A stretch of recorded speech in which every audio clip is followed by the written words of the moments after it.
மூடநம்பிக்கை பேச்சாளர் மகாவிஷ்ணு கைதான நிலையில் அவருக்கு எதிராக மேலும் பலர் காவல் நிலையத்தில் புகார் அளித்து வருவதால் சிக்கல் வலுத்து உள்ளது.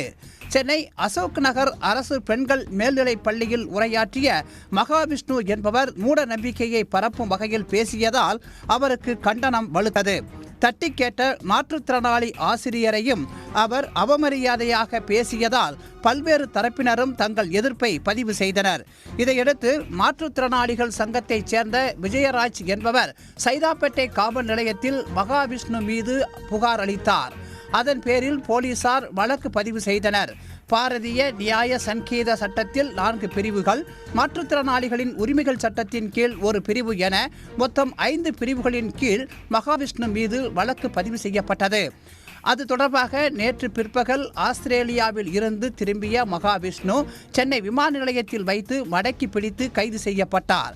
அவரை பின்னர் ரகசிய இடத்துக்கு கொண்டு சென்று விசாரணை நடத்தினர். அதைத் தொடர்ந்து சைதாப்பேட்டை நீதிமன்றத்தில் ஆஜர்படுத்தினர். அதன் பேரில் வரும் 20ஆம் தேதி வரை அவரை நீதிமன்ற காவலில் வைக்க நீதிபதி உத்தரவிட்டார். இதையடுத்து மகாவிஷ்ணு புழல் சிறையில் அடைக்கப்பட்டு உள்ளார்.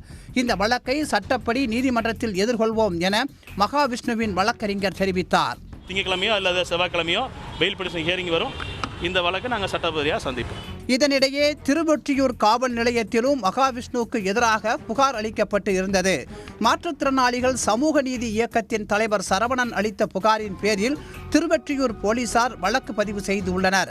அந்த வழக்கிலும் மகாவிஷ்ணுவை கைது செய்ய போலீசார் தீவிரம் காட்டி வருகின்றனர். இது மாற்றுத்திறனாளிகள் ஆக்ட் பிரகாரமே கொண்டு வரணும், சரத்து பிரகாரமே கொண்டு வரணும். ஏன் கேட்டால் அவங்க பண்ணும் ஒவ்வொரு செயலும் இப்போதுதான் ஒரு மாற்றுத்திறனாளி மாற்றத்தை கொண்டு வந்து கொண்டிருக்கார். மாற்றுத்திறனாளி என்பது மாற்றத்தை உருவாக்குவார்கள் என்றுதான் பெயரில் கொண்டு வரப்பட்டிருக்கிறது. ஆனால் இதுவரைக்கும் எங்களை இந்த மாற்றத்தை ஏற்படுத்தும் வகையில் வந்து கொண்டிருக்கும் நிலையில் மாற்றத்தை அளிக்கும் செயலை செய்து கொண்டிருக்கும் மகாவிஷ்ணு மீது வழக்கு பதிவு செய்து உரிய நடவடிக்கை எடுக்க வேண்டும் என்று கேட்டுக்கொள்கிறோம்.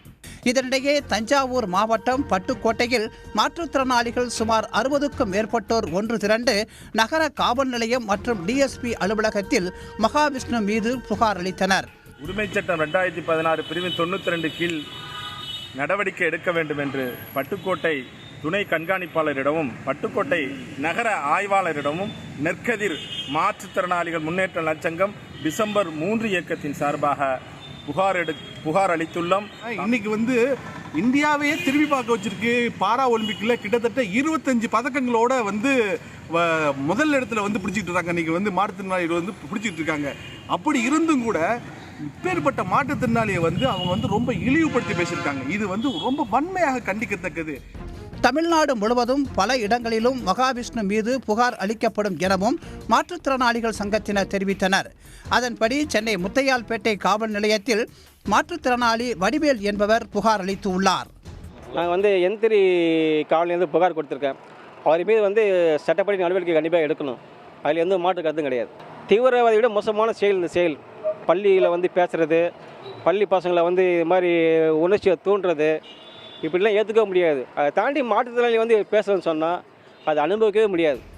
மூட நம்பிக்கை பேச்சு விவகாரத்தில் மகாவிஷ்ணு மீது அடுத்தடுத்து வழக்குகள் மற்றும் புகார்கள் குவிந்து வருவதால் அவருக்கு மேலும் சிக்கல் வலுத்து உள்ளது. உடனுக்குடன் செய்திகளை தெரிந்து கொள்ள சன் நியூஸ் பெல் ஐகானை கிளிக் பண்ணுங்க.